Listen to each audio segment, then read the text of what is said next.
Welcome back to Design Bundles YouTube channel. If you guys are new here, my name is Crystal. Today, I'm going to be showing you how to make your very own rattan with your Glowforge. Now, if you guys don't know what a rattan is, it is really cool and trendy. You can make these where they look more like natural wood. I'm using like a light basswood today, but you could create all sorts of fun things from coasters to the big circles that would be for your door, like door hangers, if you will. Lots of fun things, signs. You could create ones for babies' names, all sorts of fun stuff. This is very boho and trendy right now, but something like this, you could place like a little plant in front of and a candle, maybe a little picture frame.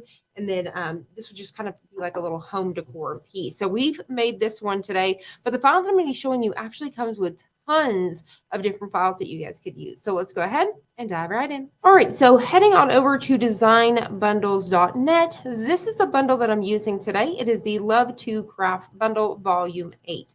So inside of here is bundles upon bundles. You have all sorts of fun stuff here. Now, this is only $24, retailing at $315.73. This is a great bundle to get started with, whether you guys have a Glowforge, a Cricut, or maybe even a sublimation printer. So lots of fun designs in here. Look at these really cute templates here for tumblers.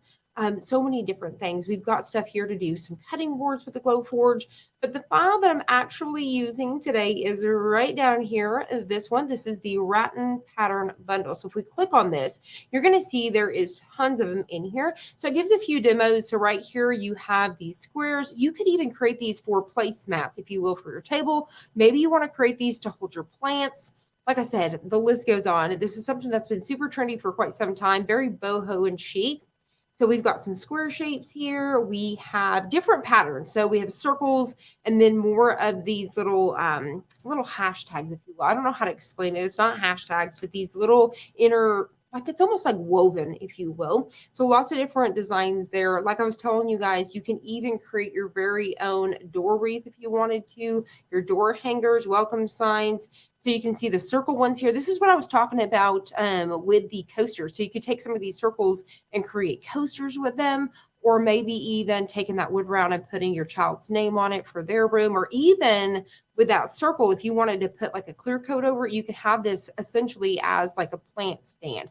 So you'd put your plant on top of it, and I think that would be so cute. Another thing I just thought of is you could actually do like a layered cake with this. So maybe have these as your platforms to hold your cakes, would be so cute as well. So like I said, you can see tons of different inspiration if you continue to scroll through here. This is the one that I've made today.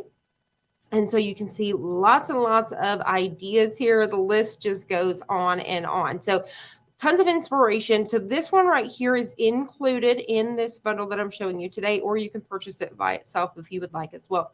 So let's go ahead and take this over to the Glowforge and get started. All right, so now that we are over at the Glowforge, the very first thing that you want to do is turn on your Glowforge and insert your materials. Now, I do love Glowforge proof grade materials because they do come with a QR code that the Glowforge automatically reads for you. And then it's automatically going to set all the settings that you need. So I really do love that, but you can mask your very own materials and definitely take a cheaper route if you wanted to. So the one I'm using today is light basswood. You can see I've loaded it, and we've got our blank canvas here. So I don't need to do anything over here. It's done it for us. The next thing we want to do is upload our artwork. I'm going to hit this plus sign here, and then I'm going to click on the upload. And so what I'm going to do is I'm going to go to my recent downloads and search for my file. All right, so once you have located your file, you're simply just going to go ahead and select it like so, and then click on upload. All right, so I am using the SVG version, but you can also use this in PNG as well as JPEG. I do highly recommend that you use the SVG version because you're going to get that cut as well as the engrave options. Now, depending on what size that you want it to be, once you drag it in here, you notice it went from red to blue. That means it's ready to cut. It's in position.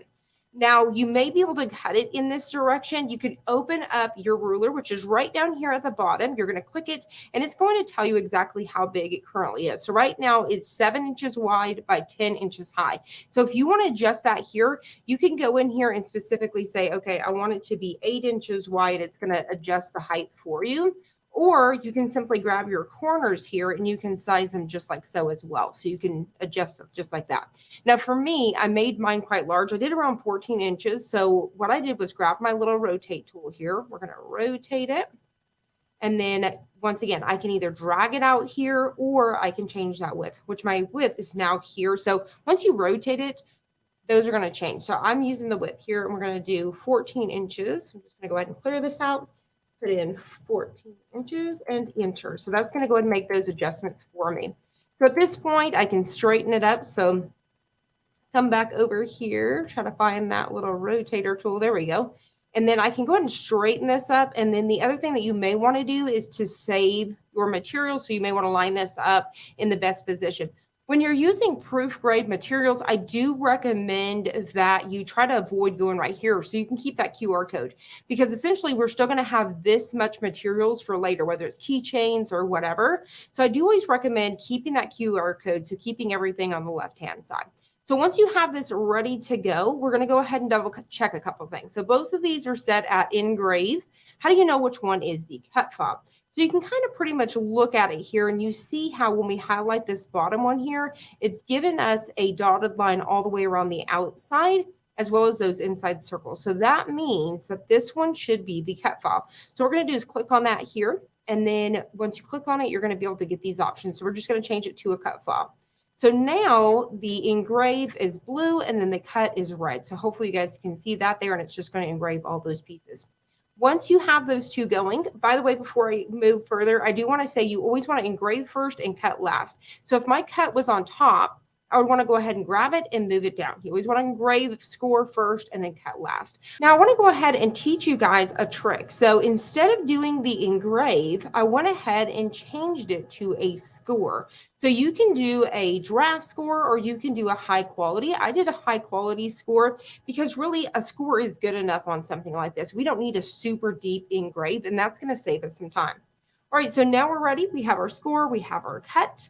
We're going to go ahead and hit the print button. So now this is going to go ahead and calculate for us how long it's going to take. All right, so as you guys can see, it's going to take 33 minutes. Now you're like, oh my goodness, that is a while, because I did upgrade this to a little bit of a better score, so more high quality score instead of such a deep engrave. And there is a lot of teensy tiny pieces for it to go over, and that's what it is. But that 33 minutes is definitely going to fly by. All right, so at this point, we're just going to go ahead and hit print.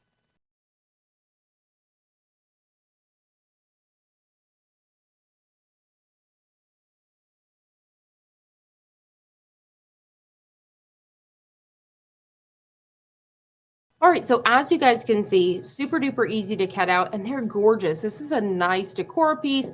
Lots of fun things you could do with this. You could put a little wreath next to it, some of those little beads, maybe put this on the coffee bar with some coffee cups, lots of different things just with this one. And once again, you've seen how many there was.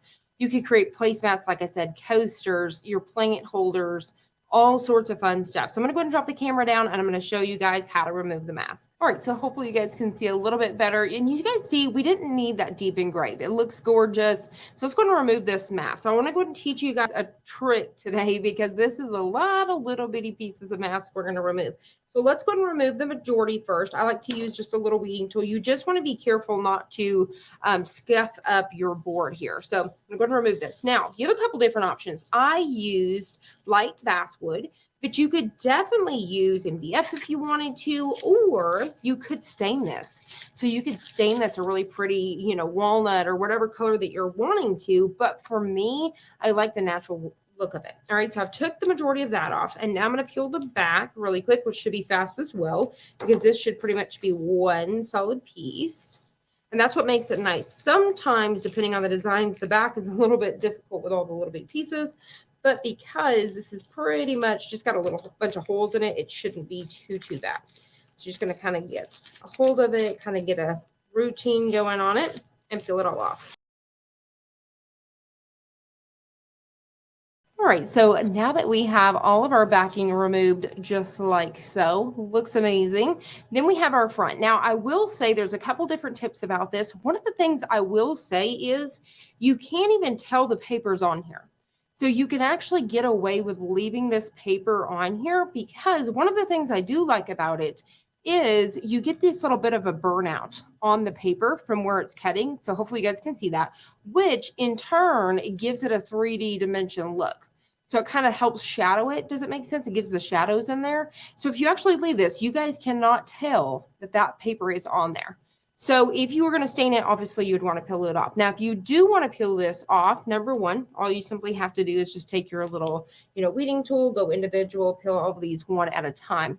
Another thing that you can do is grab yourself some super strong Gorilla tape. So there's different types, whether you're using something like a duct tape. Basically, you want a super strong tape and go on top of these and it'll pick those right up. Now, I've tried a couple different transfer tapes and those did not work. So you would want a super strong one. Like, for example, probably the Cricut one that's made for their glitter would possibly work. But like I said, you can't even tell right now. And I do like the way that that wood burn gives a little bit of the shadow. But if you guys want to sit here and weed all of those out, pull them one at a time, or like I said, grab some tape, you could do that a whole lot quicker.